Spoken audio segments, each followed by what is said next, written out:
ఒకప్పుడు ఋతుమహర్షి అనే మహా తపస్వి ఉండేవాడు. ఆయనకు విష్ణు భగవంతుడిపై అపారమైన భక్తి. ఎన్నో సంవత్సరాల పాటు కఠినమైన తపస్సు చేసి మనసా వాచా కర్మణా విష్ణువునే ఆరాధించాడు. ఆ తపస్సుకు మెచ్చిన విష్ణు భగవంతుడు ప్రత్యక్షమై, ఋతుమహర్షి, నీకు ఏం వరం కావాలి అని అడిగారు. అప్పుడు ఋతుమహర్షి ఎంతో వినయంగా, స్వామి, నేను మీ కుమారుడిగా జన్మించాలి అని కోరుకున్నాడు. ఈ మాటలు విన్న విష్ణువు చిరునవ్వుతో, తథాస్తు, కాని ఒక నియమం ఉంటుంది. ప్రతి నెలలో చతుర్థి రోజున మాత్రమే నువ్వు నా కుమారుడవు.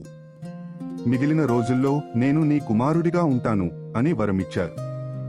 ఆ రోజు నుంచి ప్రతి నెలా చతుర్థి రోజున విష్ణువు స్వయంగా ఋతుమహర్షిని తన కుమారుడిగా అంగీకరిస్తాడని విశ్వాసం. అందుకే ఆ పవిత్రమైన రోజును భక్తులు భక్తి శ్రద్ధలతో విష్ణు చతుర్థిగా జరుపుకుంటారు.